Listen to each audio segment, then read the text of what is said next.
श्री गोपाळ कृष्ण भगवान की जय। लीळा नंबर 317।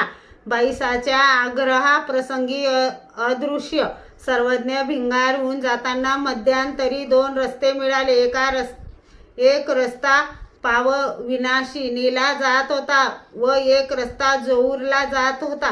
जेऊर गावी बाईसाचे नातेवाईक होते। बाईसाने विनंती केली, बाबा,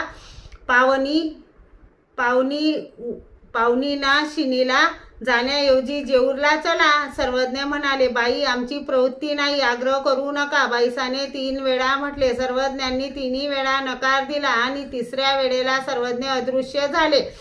तेव्हा सर्वज्ञ न दिसल्यामुळे बाबा बाबा म्हणून बाईसाने आर्त हाक मारली व मूर्छित झाली। मग सर्वज्ञ प्रकट झाले व म्हणाले, काय म्हणता बाई?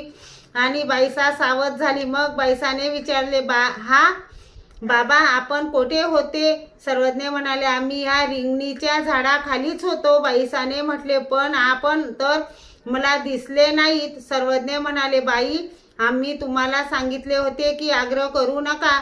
यावर सर्वज्ञांनी आग्रहाची गोष्ट सांगितली। तेव्हा मागून उपाध्ये आले आणि बाईसाने त्यांच्या पुढे मागील सर्व वृत्तांत सांगितला। उपाध्ये म्हणू लागले, बाई, तुम्ही आम्हाला सर्वांचे थोर नुकसान कराल।